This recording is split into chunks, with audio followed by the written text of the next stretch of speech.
누가복음 2장 11절 말씀.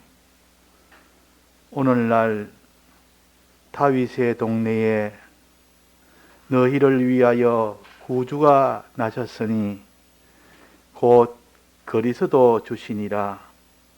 너희가 가서 강보에 사여 고유에 누인 아기를 보리니 이것이 너희에게 표적이니라 하더니 호련히 허다한 천군이 그 천사와 함께 있어 하나님을 찬송하여 가로되 지극히 높은 곳에서는 하나님께 영광이요 땅에서는 기뻐하심을 입은 사람들 중에 평화로다 하니라. 네.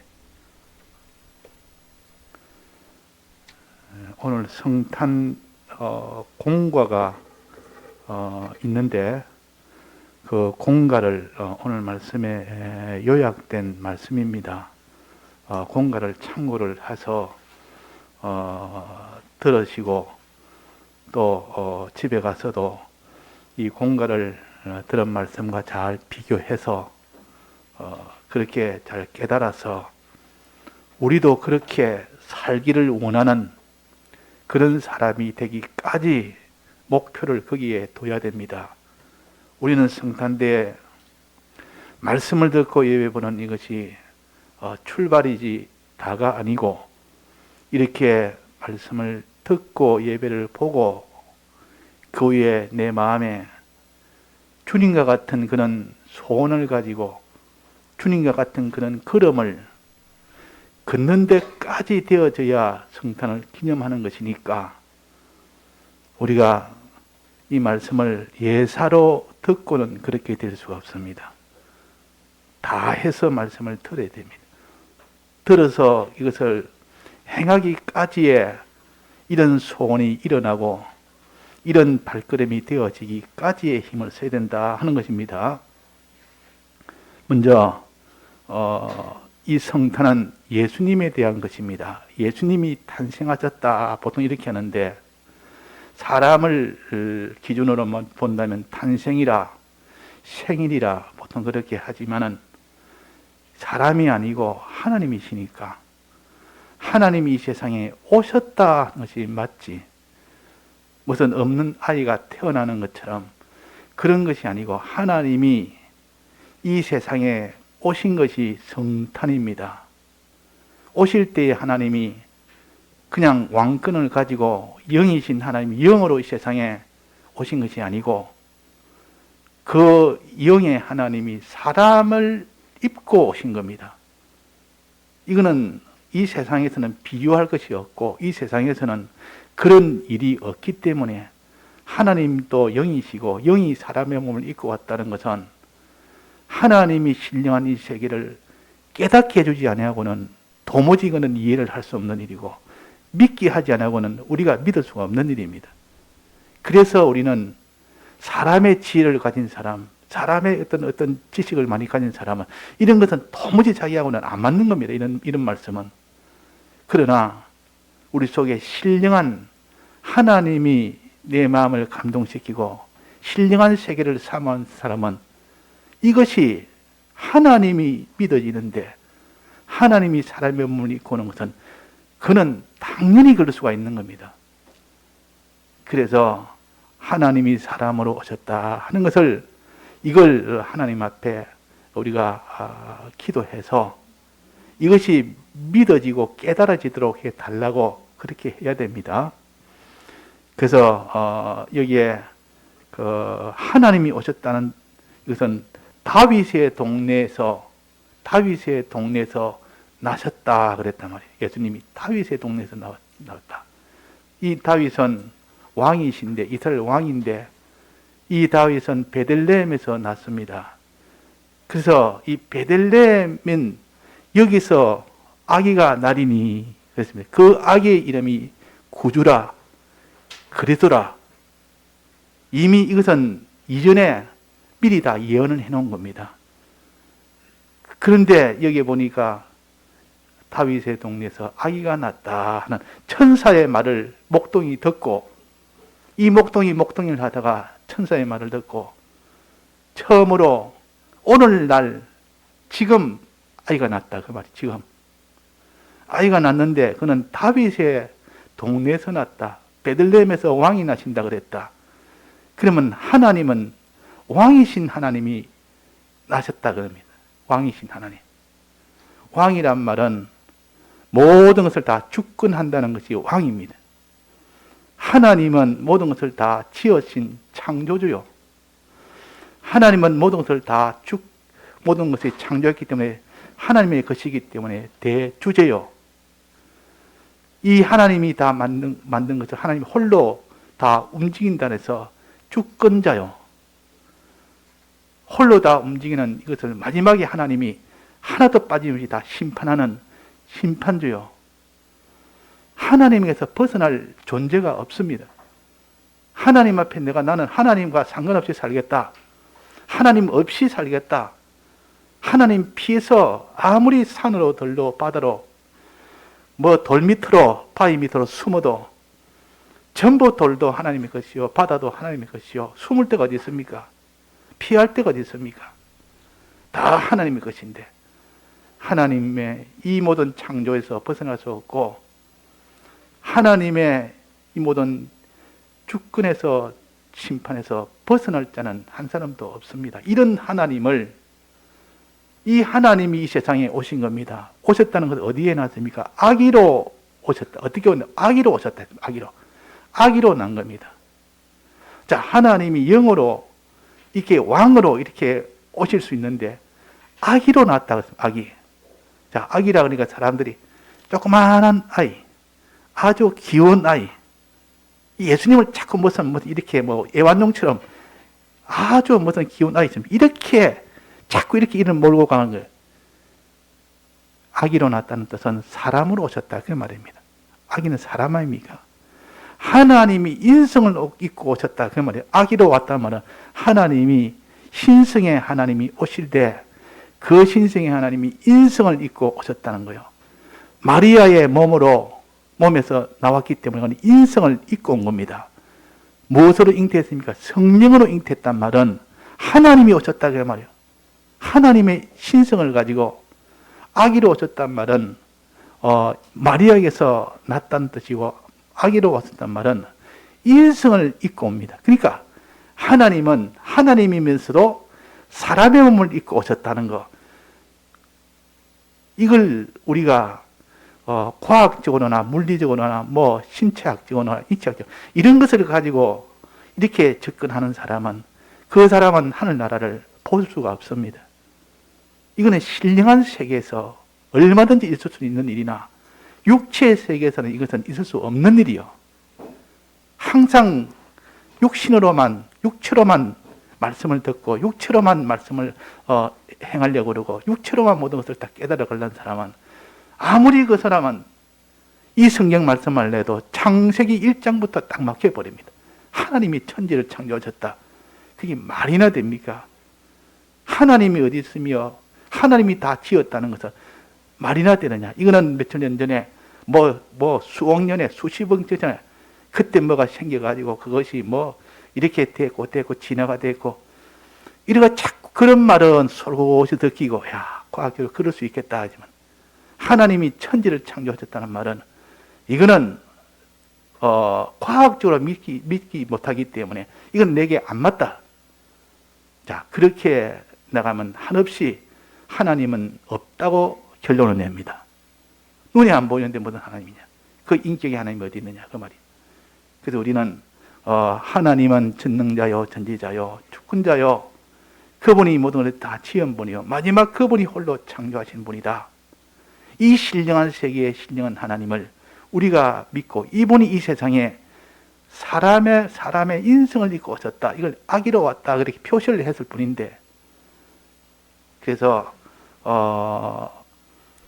하나님이 사람의 몸을 입고 오지 아니하면 안 되는 이유가 있어서 그런 겁니다. 자, 하나님이 사람의 몸을 왜 입고 와야 예수님이 왜 입고 와야 되느냐? 자, 왜 입고 와야 됩니까? 근데 하나님으로 왕으로 오셔서 모든 하나님에게 다 복종하도록 만들어서 하나님 앞에 아무도 그에 대항을 못하고 아무도 하나님 앞에 그게 다 굴복할 수밖에 없도록 이렇게 오신다면 복잡할 거 하나도 없습니다. 그게 하나님을 대적할 자가 누가 있습니까? 그런데 하나님이 악의로 오니까 크게 대적할 자들이 헤롯 왕부터 시작해서 그 밑에 제사장 서기관들 막 잡아 죽이려고 이렇게 다 하나가 되어가지고 날뛰고 있는 그런 것들이 필요가 없는 겁니다. 하나님은 오셨는데 누가 그에 대항을 합니까? 악의로 오니까 거기서 다 죽이자고 이렇게 음모도 꾸미고 이렇게 모든 것을 다 역사를 하고 하는데, 자, 왜 하나님이 사람의 몸을 입고 와야 됩니까? 우리의 사람의 죄를 해결하기 위해서, 사람의 문제가 지금 우리 사람을 구원하기 위해서 오시니까 사람이 안 되면 사람의 문제를 해결을 못 합니다. 하나님이 해결할 수 있는 면이 있고 사람으로서 해결할 수 있는 면이 있는데, 우리의 죄는 사람이 지은 죄요. 죄를 해결하려면 사람의 그 인성이 있어야 됩니다. 그래서 하나님이 사람의 몸을 입고 오신 이유가 그런 겁니다. 또 사람이 지은 모든 죄값은 사람이 받아야 됩니다. 그래서 하나님의 인성이 와서 죄값을 받는 겁니다. 만약에 예수님께서 나는 인성을 잊기를 원치 않는다, 인성을 잊고 난 죄값을 받기를 원치 않는다면 대속은 안 되는 겁니다. 불가능합니다. 그래서 하나님이 사람의 몸을, 즉 피조물을 입고 오신 이 희생이 얼마나 큰 희생인지, 도성이신 하신 이 희생이 얼마나 큰 희생인지, 그 사람이 비유로 하자면 똥구덩이 속에 들어갔습니다. 똥구덩이가 뭔지도 요즘 애들은 모릅니다.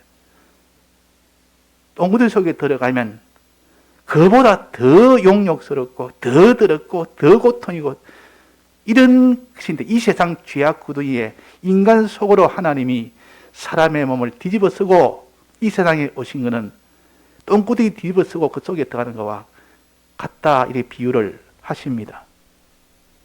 자, 그래서 하나님이 사람 되어 오실 수밖에 없는 이유, 그 면을 우리가 생각할 때 날 구원하기 위해서, 사람이 나를 구원하기 위해서, 우리 구원하기 위해서 하나님이 그 길을 선택을 하셔서 아기로 오셨다. 마리아의 몸으로 오셨다. 또 그러면서도 하나님의 신성은 그대로 가지고 오십니다. 하나님이 오시니까 그래서 내나 성령으로 잉태했다. 이게 다윗의 동네에서 났다. 다윗의 동네 왕으로서 왔다. 속은 왕이요 겉은 악이라. 속은 전능의 하나님이요 주권자 하나님이요 겉은 악이라. 겉을 보니까 요거야 죽이면 죽일 수 있겠다. 요 악이야 아무 힘이 없으니까. 그러나 그 속에는 하나님이시라. 그를 악의로 상대해가지고 죽이려 들면 그 속에는 하나님이 어떻게 하겠습니까? 가만히 있겠습니까? 계란으로 바위치기지. 계란으로 바위치면 어떻게, 바위가 부서집니까? 계란이 부서집니까? 하나님을 향해서 자기가 대항하면 자기가 박살이 나버립니다. 박살이 나버린다.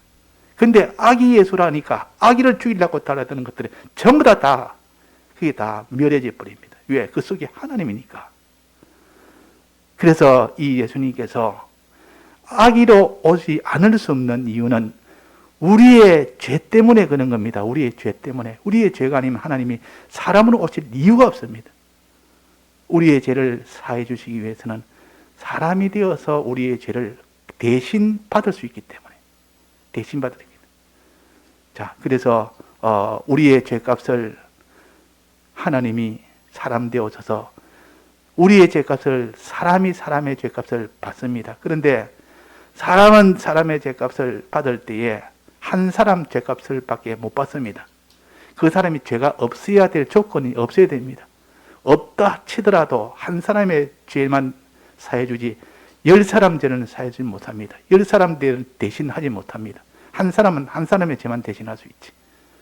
부모가 자식을 위해서 내가 대신 죄값을 받겠다 했는데 부모가 10자식 죄값을 다 대신 못 받습니다. 한 사람의 한지는 한 사람의 죄값에 대해서. 그러면 이 수많은 택자들의 그 모든 죄를 어떻게 하겠냐? 오신 예수님은 인성은 한 분이요. 그러나 그 속에 신성은 그 속에 무한하신 분이라.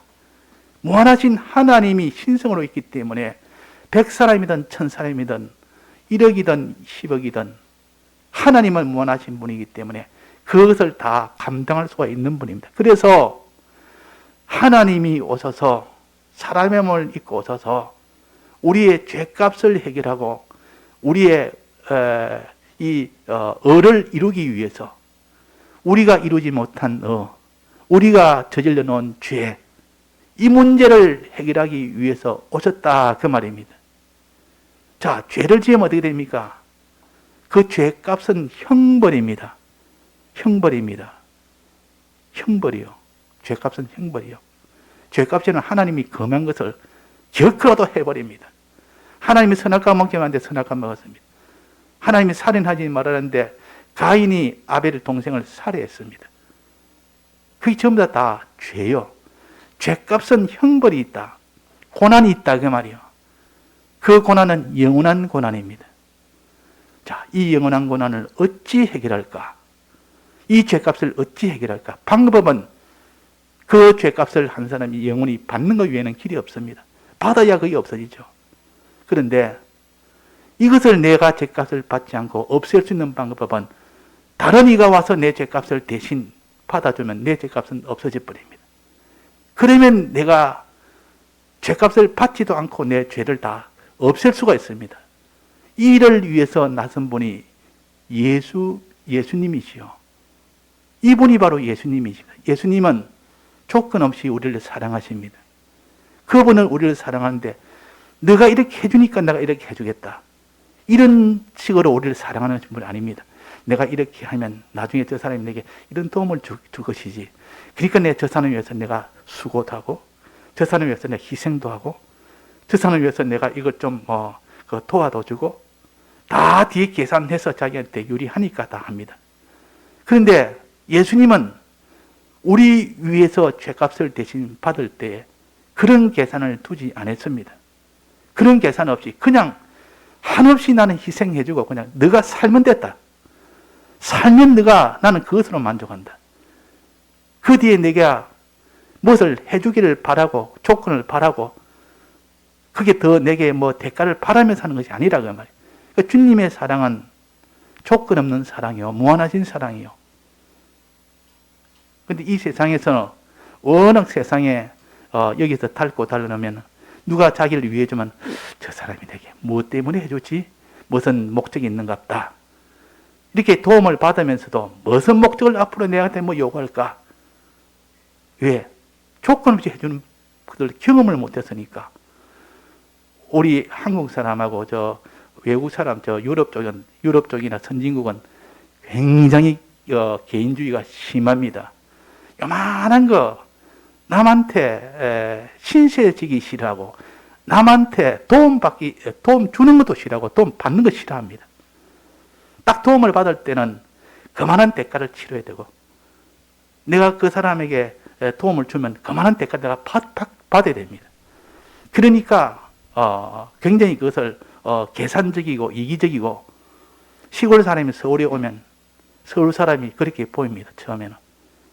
굉장히 야박하다가 깍지같이 하나도 요만큼만 손해 안 보려 합니다. 반드시 줬으면 받아야 되고 내가 거기에 신세를 내가 그 사람한테 주었습니다. 그만 도와줬으면 그만큼을 요구하는 것이고 또 반대로 또 그렇습니다. 그러니까 그냥 아무 이유 없이 주고 받고 할 리가 없다. 그 외국 사람들은 우리나라 사람들이 이렇게 호의를 베푸고 이러면 저 사람 왜 저러지? 목적이 있나? 사기꾼인가? 저래가 뒤에서 하려는가? 이렇게 도무지 이해가 안 되는 겁니다. 그래서 그래도 한국 사람은 좀 약간 정이 있어가지고 좀 처음 보는 사람, 모르는 사람 대가 없어도 그냥 자기는 호의를 베풀어서 조건 없이 좀 이렇게 호의를 베풉니다. 근데 그걸 갖다 이해 못하는 사람은 도무지 이룰 수가 없다. 예수님의 사랑은 이것저것 우리에게 요구해서 얻으려고 그런 것이 아니라 있는 것을 다 주고 또 주고 또 주고. 자, 이런 것은 이 세상에 있습니까? 오직 한 가지. 부모가 자식 사랑할 때는 그런 것이 있습니다. 짐승의 어미가 새끼 사랑할 때는 그런 것이 있습니다. 자기가 손해돼도 뒤에 무슨 이런 계산을 새끼한테, 자녀한테 계산을 바라면서 그렇게 희생을 하면서 그렇게 하는 그런 부모는 없고 그런 의미는 없습니다. 자, 이것은 어디서 왔냐? 이것도 하나님에서 나온 것이요. 하나님이 이런 세상에 이런 것을 눈에 보여줬기 때문에 이럴 수도 있다. 자기 자식 같으면 그럴 수도 있겠다. 희생을 할 수 있겠다. 조건 없이 희생을 할 수 있겠다. 죽게 됐을 때 내가 대신 죽을 수 있겠다. 내가 가난하겠다. 내가 대신 가난해질 수 있겠다. 그가 고난받으면 내가 대신 좀 고난받을 수 있겠다. 아파가지고 병원에서 아이가 뭐 고통 속에서 있을 때 내가 대신 좀 고통받고 저 아이가 고통 안 받을 수 있다면 그게 가능하다면 그럴 부모 많습니다.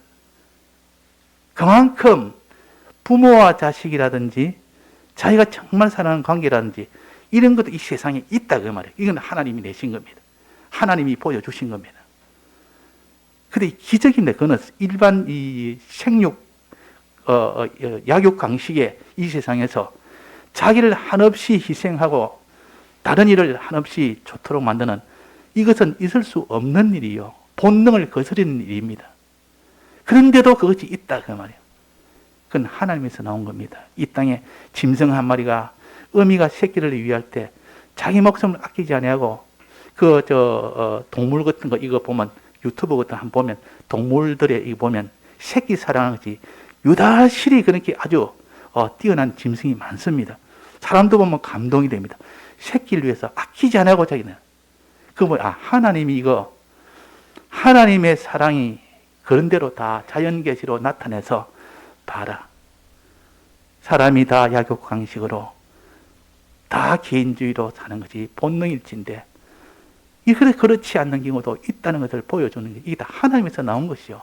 하나님이 우리에게 이렇게 보여준 겁니다. 이게 예수님의 사랑은 우리하고 무슨 상관이 있다고 우리를 위해서 사람 되어 오셔서 십자가에 못 박혀 죽어도 그것이 좋아서 그렇게 안 하고는 못 견디는 그런 사랑 때문에 그렇게 한 겁니다. 자, 이런 예수님의 사랑을 우리가 오해를 합니다. 그럴 수가 있나? 그럴까요? 그래가지고 예수님의 이 사랑이 사람 되어 오셨다, 십자가 못 박혀 대신 죽으셨다, 이것을 귀넘어 듣고 이렇게 우리가 하기 쉽습니다. 그래서 예수님은 우리를 사랑하시는 하나님이시라. 이 사랑을 한 번도 경험하지 못한 사람은 이 사랑인을 말하면 이해를 못합니다.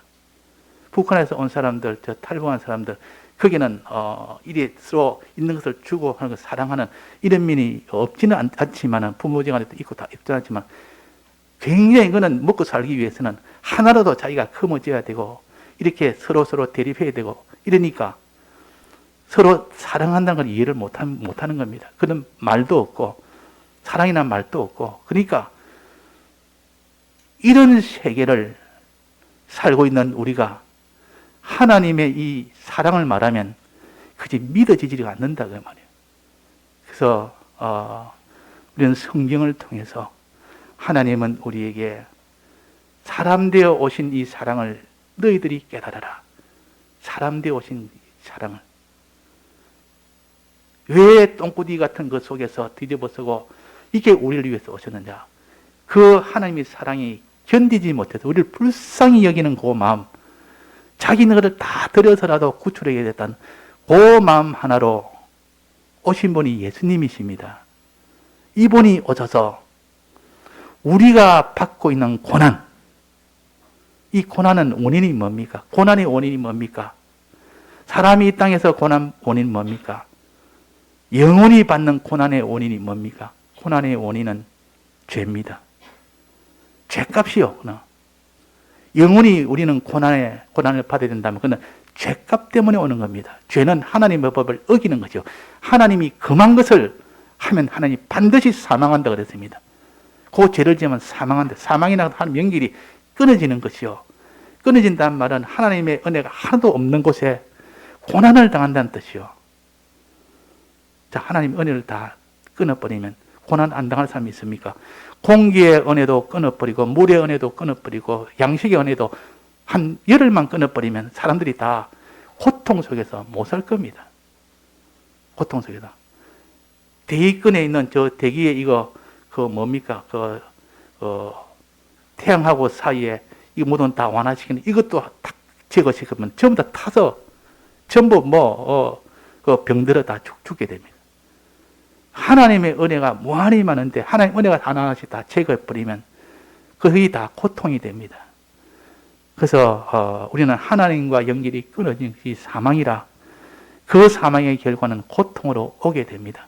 그 고통이 일시적 고통이 아니라 영원한 고통이 오게 됩니다. 그래서 죄라는 것은 무서운 겁니다. 이 죄보다 무서운 것이 없다고 말이에요. 근데 이 죄를 잘 모르는 사람은 죄거는 당장에 내가 죄를 지어도 뭐 죄를 지으면 죽는다 그러나 죽지 않는데 뭐 그렇게 죽는 것이 아니라 반드시 육신은 죽는 것은 정해져 있는데 하나님과 연결의 은혜줄이 다 끊겨버리니까 고통받지 않을 자가 없습니다. 그래서 그를 회복하는 일은 죄를 다시 죄에 대해서 사함을 받아야 고통이 없어집니다. 죄에 대한 사함을 받아야 됩니다. 죄를 다 없애야 됩니다. 죄를 없애는 방법은 대신 누가 그 죄를 받아서 비로소 내 죄가 사함을 받을 때 그러면 고통은 없어집니다. 죄값인 그 형벌은 없어진다 그 말입니다. 자, 그래서 이 땅에 우리가 고통을 보면서 저도 하나님의 죄값의 하나의 그 표시다. 이 땅에 있는 고통 있는 사람들.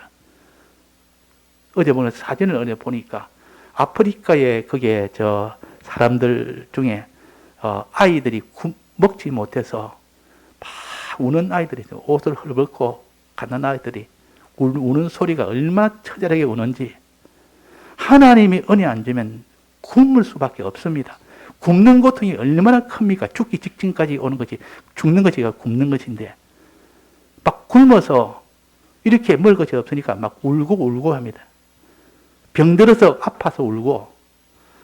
그래서 하나님의 은혜가 떠나면 저러지 않을 사람이 누가 있는가? 그 고통에서 면할 수 누가 있느냐?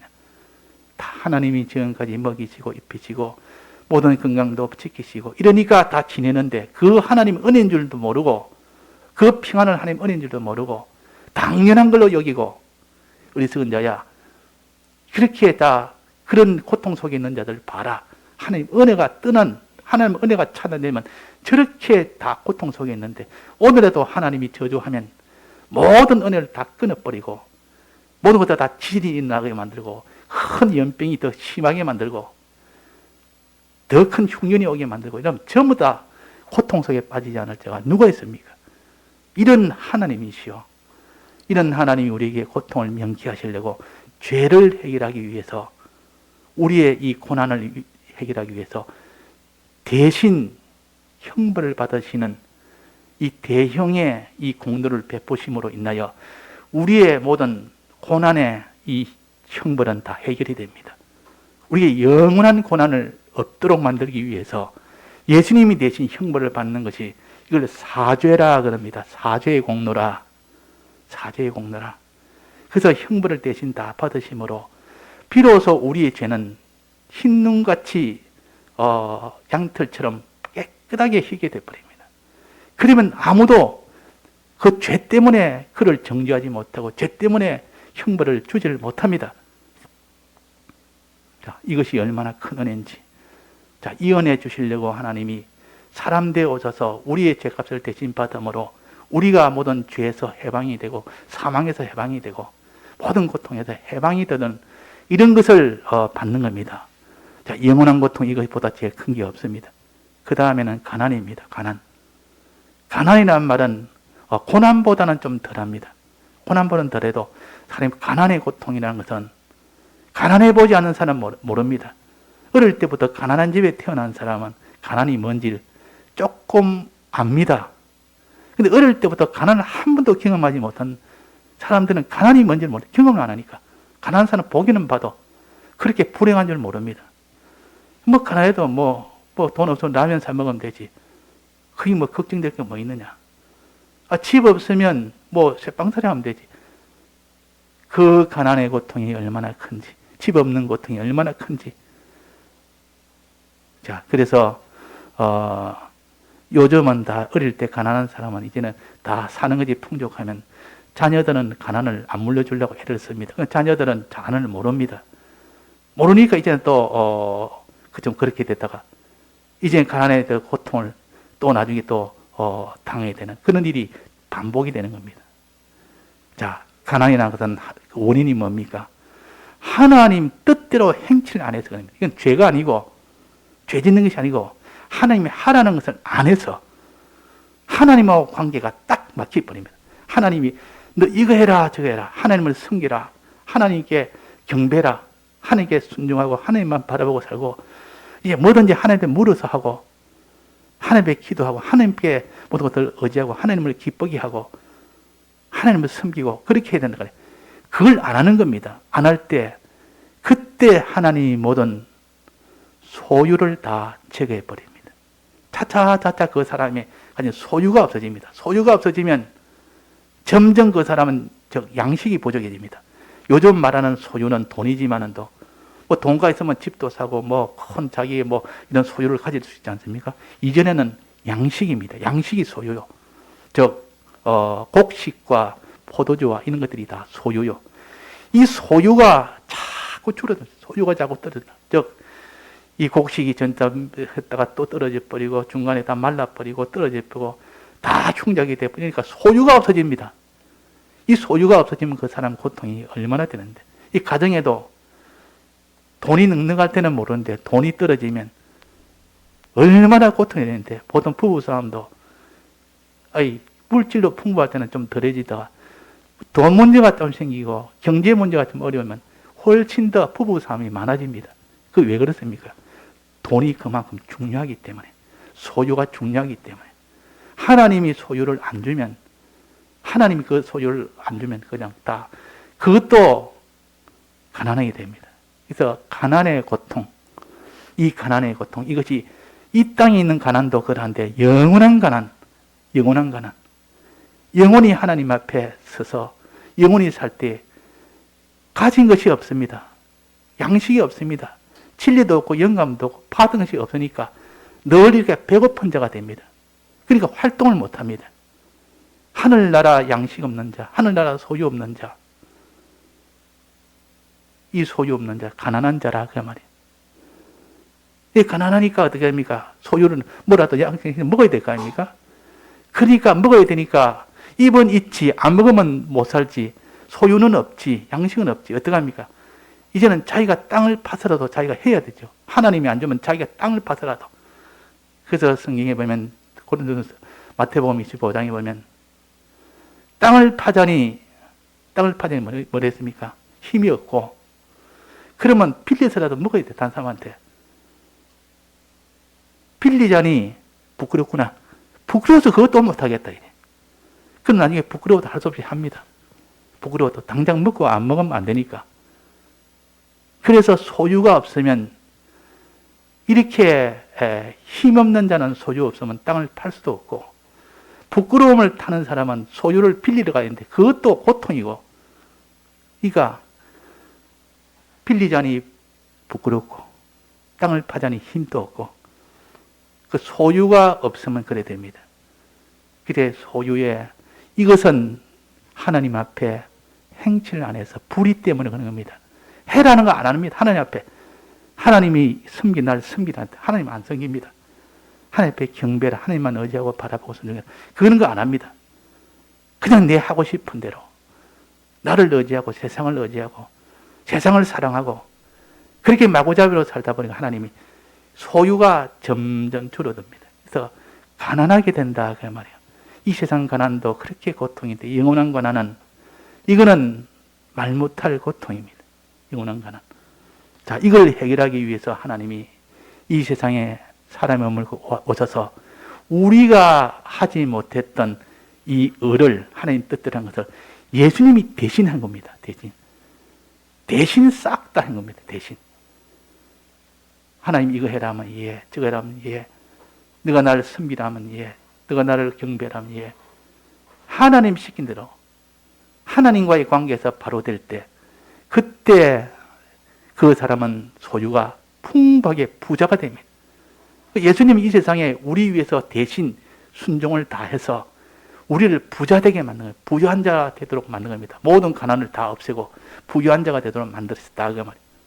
이걸 우리가 예수님이 하신 일이요. 자, 가난 문제에서 평안으로 되게 하시고, 그 다음에 고난에서 평안되게 하시고, 그 다음에는 가난에서 부요되게 하시고, 그 다음에 마지막 하나는 뭡니까? 천함에서 사람이 천해지는 거, 낮아지는 거. 사람이 소유도 있고 몸도 평안해도 자기가 낮아지고 천해지는 거, 그 고통도 말 못합니다. 어디 가도 내가 천함을 받고 천대받고 따돌림 받고 무시받고 사람 취급 못 받고, 그것도 고통 중에 고통이요. 그것 때문에 못 살겠다는 사람 많습니다. 물질이 없어 그런 게 아니라, 보통 그 고통 중에 자살하는 사람 보면 자기를 따돌려서 자기가 이 천함을 받고 무시를 받고, 이것도 말할 수 없는 고통이에요. 그 행복 중에도 자기가 존귀해지는 거, 다른 사람보다 더 존귀해지는 거, 다른 사람 다 존대를 받는 거, 이거 굉장히 큰 행복이요. 그 사람은 자기 물질이 없고 좀 힘이 들고 고난이 있어도 다른 사람 앞에 존대를 받으면 막 그것으로 견딥니다. 야, 다른 사람이 자기를 인정해 주지, 다른 사람이 자기를 높여주지. 이러니까 힘들어도 별로 힘들지 모르고, 자기가 가난해도 거기에 대해서 별로 고통도 모르고, 그래서 사람이 천함이 되는 거, 이것도 말 못할 불행입니다. 근데 예수님이 이 세상에 오신 것은 왜 왔습니까? 천함을 해결해 주려고. 왜 천해져요? 천하게 된 이유는 뭡니까? 자, 천하게 된 이유는 뭡니까? 하나님이 그 사람을 자꾸 낮추고 계속 낮춰버립니다. 존귀한 그 위치에서 자꾸 낮춰버립니다. 자, 천함이 되는 원인이 뭡니까? 왜 하나님이 그 사람을 자꾸 천하게 만듭니까? 사람 앞에 무시를 당하고, 사람이 그 사람 거들떠보지도 않고. 왜 그렇습니까? 하나님하고 화평이 아니라 사람하고 화평이 점점 멀어지면, 사람하고 화평이 멀어진다면, 그래서 천함을 받는 겁니다. 사람하고 화평이 자꾸 잘 되면 전부 그 사람들이 자기를 자꾸 더 따르고 높이고 하나님이 그렇게 만듭니다. 그래서 다른 사람을 위해서 자꾸 이렇게 사랑을 하고, 다른 사람을 위하고, 다른 사람을 하나님과 화평이 되도록 만들기 위해서 힘쓰고, 우리 학생들 부모님이 자꾸 이렇게 하나님 앞에 가까이 보려고 힘쓰고 하는 게 다 다른 사람을 하나님과 화평케 하는 일이요. 이걸 잘할 때 그 사람은 점점 존대해집니다. 그 사람을 따르는 사람이 따르는 겁니다. 따르니까 자기가 존대함을 받죠. 자꾸 존대함을 받죠. 근데 이것을 딱 끊어버리고, 다른 사람이 어찌 되든지 내 하나만 한 사람, 그 사람은 차차차차 나중에는 고독하게 되고 천대를 받게 됩니다. 하나님이 그렇게 만듭니다. 하나님이. 자, 그래서 그리스도의 직책이라는 것은 뭡니까? 다른 사람을 하나님 앞으로 인도하는 것이 그리스도의 직책이요. 그리고 이제 다른 사람을 하나님 앞에 인도하는, 그럴 때 그 사람을 하나님이 높여서 그 사람은 제사장, 선지자, 왕직을 줍니다. 존대란 것은 그것이 존대요. 그래서 다시 정리하면, 죄를 지으면 고난이 오고, 하나님 뜻대로 하는 이 뜻을 뜻대로 하지 않고 불의를 하면 가난이 오고, 다른 사람을 하나님 앞으로 인도하는, 하나님과 하나님 앞에 화평케 하도록 만드는 다른 사람을 사랑하지 못하면 그 사람은 천함이 옵니다. 이것을 하나님을 해결하기 위하여 대신 형벌을 받으시고, 가난도 받으시고, 고난도 받으시고, 다 천함도 받으시고, 이제는 그에게 종기도 주시고, 그에게 부요도 주시고, 그에게 평안도 주시고, 이래가지고 이걸 하기 위해서 오신 분이 예수님이시다, 그 말이에요. 이게 예수님이시고, 이걸 위해서 낮아지시고 천해지시고 또 고난 받으시고, 마지막은 이것도 제일 완성은 뭡니까? 죽음입니다. 예수님 십자가에 죽을 때 이것이 완성이 되어버립니다. 십자가에 죽기 전까지는 이것이 진행이 되다가 예수님 만약 십자가 일하다가 딱 죽어버렸습니다. 그럼 완성이다 말이에요. 더 이상 할 수 있는 것이 없기 때문에 완성입니다. 완성입니다. 그래서 예수님의 죽으심은 우리가 가난해지고 천해지고 고난받는 이것을 완전히 해결하는 데 완성했고, 우리가 부유하고 존귀하고 평안을 누리는 이 일을 이루는 데 완성하신 것이 예수님의 죽으심입니다. 자, 죽으심은 완성입니다. 완성. 더 이상 이제는 할 수 없는 것만큼 완성이 됐단 말이에요. 자, 합격을 할 때도 완전히 합격한 거. 1차 합격, 2차 합격, 3차 합격이 아니고 완전히 합격한 거. 더 이상 이제는 시험이 없습니다. 예수님이 죽으시면 더 이상 시험을 할 수 없어요. 죽었는데 어떻게 시험을 합니까? 마귀가 죽은 예수님을 또다시 시험할 수 있지 못합니다. 그래서 죽으시면 모든 율법을 완성함이라 그랬습니다. 예수님의 십자가 죽으시면 모든 십자가의 완성이라.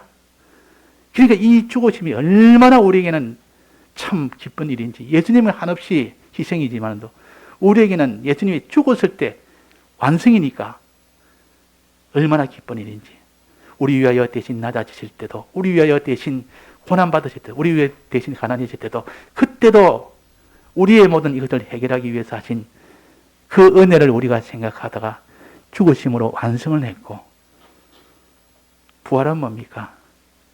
그리고 또 부활을 했습니다. 우리 위해서 또다시 부활한 겁니다. 부활한 것은 우리가 예수님이 죽으심으로 이제는 완성이 됐습니다.